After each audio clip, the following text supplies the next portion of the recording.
You want to start selling on Amazon, but you don't know where to start? Well, I'm here to help you guys. This video is going to quickly break down the two most important softwares and tools that I use to find products to resell on Amazon via online arbitrage. For starters, these tools are not expensive whatsoever. I believe Keepa is about $20 a month and SellerAmp is $23 for the version I have. So the upfront cost for sourcing these products to resell on Amazon is very minimal. Hope this video brings a lot of value to you guys, and if you do appreciate the content, don't forget to subscribe to my YouTube channel for more Amazon videos. Quick little summary on the tools before we jump into my computer and break them down deeper. Keepa is used to track price history of a product over a period of time. You can do a couple days, you can do a week, month, 3 months, year, its whole entire existence. You can very easily track the buy box statistics, the price, the sales volume, the sales rank, all sorts of stuff to help making your buying decisions that much easier. The next tool is SellerAmp. It just makes it so much easier to source your inventory. While it's not required, it'll definitely increase the efficiency of your sourcing. Built-in profit calculator. You can integrate it with Keepa. You can stock the sellers, see their stock, so much stuff they can do. And again, we'll dig deep into that in this video as well. With that out of the way, let's jump into my computer real quick and break them down.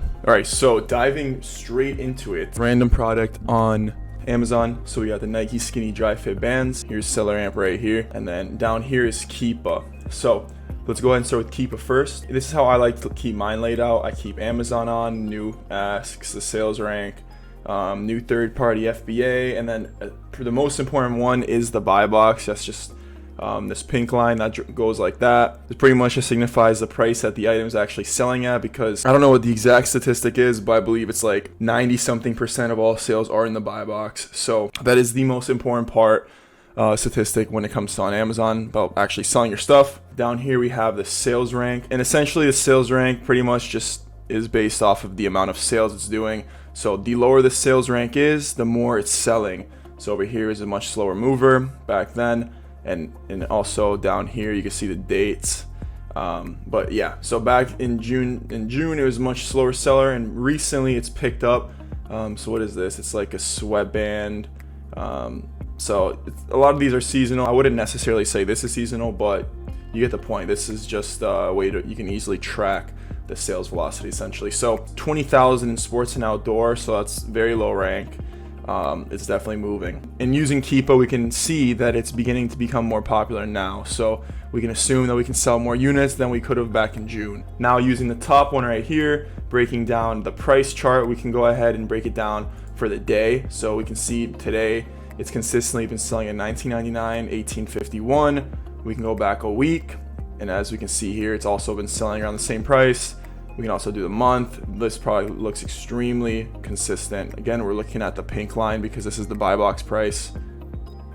3 months ago, also consistent, with a little drop off, so slightly more expensive now than it was. And then we even have the whole year. So we can see based on this Keepa chart, it was down in price slightly around July to August, but again, it kind of bumped back up to around where it's been selling in the past. And then here's its all time. Whenever I see stuff like this, I kind of just ignore it. So we're gonna go back to the year. Honestly, probably even I usually pay attention to the 3 months for products that I'm looking to sell. They may not potentially be a replenishable item. You can continue to buy over again. With Keepa, you can easily tell whether the product's on a price spike, which if it's consistently selling low and then all of a sudden it's super expensive, most likely it's going to come back down once the sellers step up and begin selling it. So yeah, Keepa is essential for this exact reason. It makes sourcing products so easy, and you can easily validate and invalidate products. And then down here is the amount of sellers on the listing. So we can easily correlate the price based on the number of sellers. So typically around 6 to 8 sellers, the price was around 20 bucks. As soon as the sellers went up to about 16, 15, the price came down a little bit. Obviously, basic supply and demand. There was more supply and people kind of undercut each other all the way down until the price reached the bottom. And then again, once the sellers go ahead and drop, now there's only 2 sellers in the listing, it goes right back up to around $19.99. So this usually is pretty inverse. Once the sellers go up, the price comes down. Sellers go down, the price goes up, and it kind of finds that happy medium. So you can pretty much do this with any product to determine whether it's on a price spike, whether there's too many sellers on it, or you can easily validate and invalidate products. One of the best ways I like to use these charts is if I'm looking at a product and I find it profitably, and then I check out the Keepa and the price or in the new offer count just absolutely rocketed up. Sometimes you'll see 50, 60 sellers on it out of nowhere. and the price has still been around the same price, I'm going to assume that it's going to come down, and I'm going to have to break in that extra price difference into my calculations before I determine whether I'm going to buy it or not, because more than likely the price is going to come down. Obviously, it's also based on the sales velocity and how many sales we're expected to sell a month, which we will look at in SellerAmp in a second, which I also use to determine whether it's good enough to buy or not. So this is the very basic of Keepa though. You can look at the price, you can look at the sellers, and the price and the sales rank over time. Now we can even dig a little deeper in here by hitting data. Some products that you sell, if the brand is on the listing, you actually won't get buy box rotation, so you will probably not get any sales. So one of my favorite things that you always want to look at this when you're sourcing for products using Keepa, you want to check the buy box statistics. Just make sure that it's relatively evenly distributed. So as long as there's not one seller up here that's dominating the buy box, has like 50-60%, chances are you're going to get a good amount of sales. This only reason this guy has 13, the rest of them have a lot less, is because he's obviously keeping inventory much longer than these guys are. A lot of these guys probably went on the listing with 10-12 units and then they sold out, so they're in here, but yeah, they're obviously low. They still sold out though, so that's one thing to keep in mind. If it looks something like this, you're good to go. You're gonna get sales as long as you can obviously get it for a good price. So that's definitely another thing you want to use when selling on Keepa. The offers tab is nice too. You got each seller on here. The inventory stock history isn't really accurate because sellers can hide their inventory, so it's not that accurate. But you can kind of go ahead and see when they first got on the listing. You can filter it.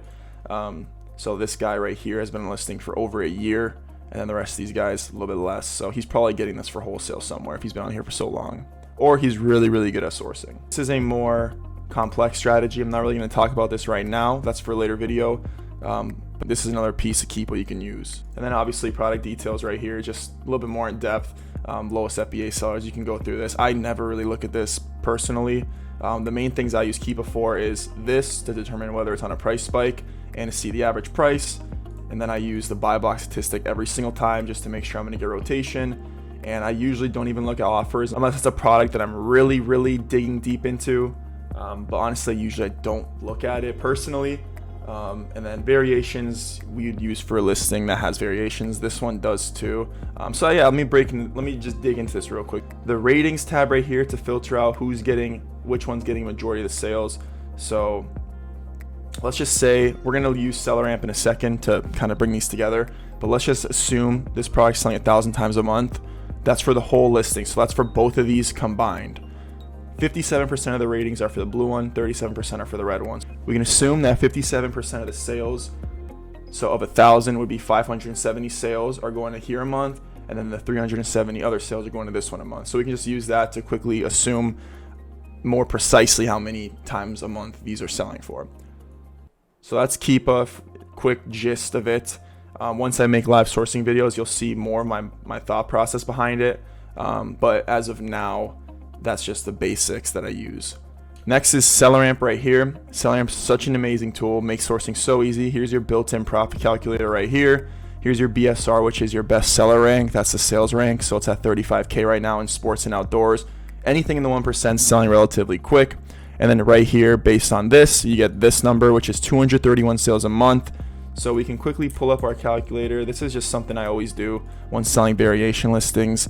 We saw it was 57% for the blue one, so we'll just take 231 times it by 57%, and we can assume that it's selling 131 times a month just by using SellerAmp and Keepa. So that's a much more accurate prediction for sales a month. That's why these tools are so important, and they're very, very useful. Here's the profit calculator real quick. Let's just say we're gonna sell it for $18.99. Let's say we're sourcing it for $8. With these numbers right here, we're gonna make $4.42 per unit, and we're gonna have a 55% ROI. Up here, it's gonna tell you if you're eligible or not. So one thing with Amazon is you may be ungated in certain categories. So if you're gated in a certain category, this is Nike, it will say no, and then you're gonna have to go ahead and get ungated. I will make a video on that as well, explaining how to get ungated, especially for some of these basic brands like Nike and Adidas. It's very easy, straightforward, and I'll help you guys with that later on. But yep, that's nice right there. This alerts tab will let you know if there's any like major alerts, potential IP complaints, variations. For example, this is letting me know there's 2 variations. If it's hazmat, New sellers usually can't really sell hazmat, dangerous goods, all sorts of different alerts. Then, like I said, you have the estimated sales. Here's your max cost. It's pretty much just letting you know right off the bat you want to get at least, find it for at least $9.41, nothing over, because then you're gonna go out of your range. So $9.41 would give me this return. This can always change in the settings as well, but I don't really focus too much on this cost. It's just a quick number you can kind of use when you're actually searching on Google and stuff for the product. You can quickly eliminate stuff without having to plug anything in. Next is like the ranks and prices. So we have the average buy box, we have the current buy box price, a bunch of different statistics. We have the 30-day average. So this is really useful when looking to sell stuff.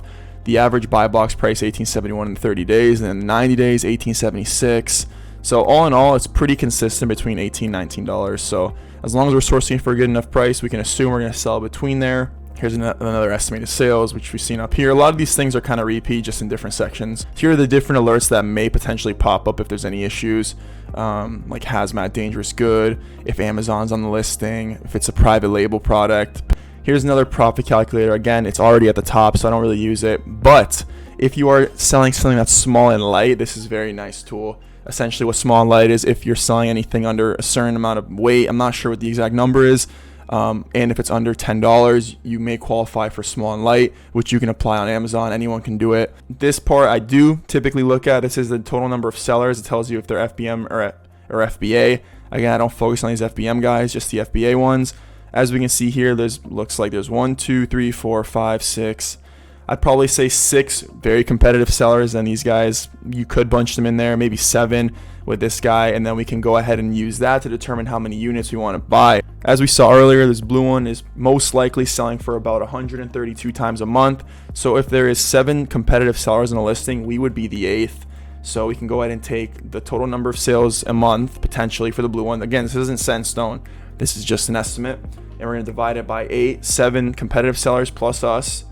And we're going to get the total number of units we can expect to sell in 30 days, which is 16, 17 units. So using this number, we can go ahead and place a test order potentially for 16 units if we want it for a month. More than likely, I've noticed that I sell a lot more than it predicts. So I would honestly go ahead and probably order more than that, maybe 20. And again, this product doesn't expire or anything. So it's really no risk unless you're very tight on cash capital. Then maybe you wouldn't want to buy more than that. That's just a way to look at it, to get an estimate of how many you can sell. Then you can just go ahead and take that, times it by the amount of profit you're expected to make. Let's just say we're getting this for $8, 442 times 442. And this product most likely will yield you about $73 a month. It doesn't look like a lot. This is one product. Now imagine you have 100 of these products. You're going to make a lot of money selling on Amazon. So that is how I use SellerAmp, and that is how I use Keepa. You can dig a little bit deeper into them, but that's essentially the big gist of it. I also use SellerAmp to reverse source, which I will get into in a later sourcing video. So that was just a very quick intro to how I use those tools to help me source. Keepa, pretty much just use it for the price and the sales rank. Also look into the variations if there is variations, to see how many times these units are selling, as well as using the buy box statistics so I can make sure that I'm actually going to get some sales. Make sure there's not one seller dominating the buy box, and make sure it's pretty much spread evenly throughout the sellers. SellerAmp, that built-in profit calculator, is so much easier than going like Jungle Scout or something and having to type it in on a website. It's just right there for you on that product page, and it automatically generates it once you get on the listing, as well as being able to see the different sellers on it, being able to see their stock count, and any potential alerts that may pop up. Those two tools, 100% in my opinion, are necessary for sourcing on Amazon. It'll make your life so much easier, and you'll be able to find stuff so much faster. Hope you guys enjoyed this video. Again, if you did find some value in it, would appreciate it if you would subscribe to the channel and drop a thumbs up. And again, if you do want more Amazon content, my TikTok is right here. Don't forget to follow that. The next video will be a live sourcing video, so you guys can kind of see how my mind works when I'm looking, see how I use Keepa and SellerAmp to find products. And on that, I will see you guys in the next video. Peace.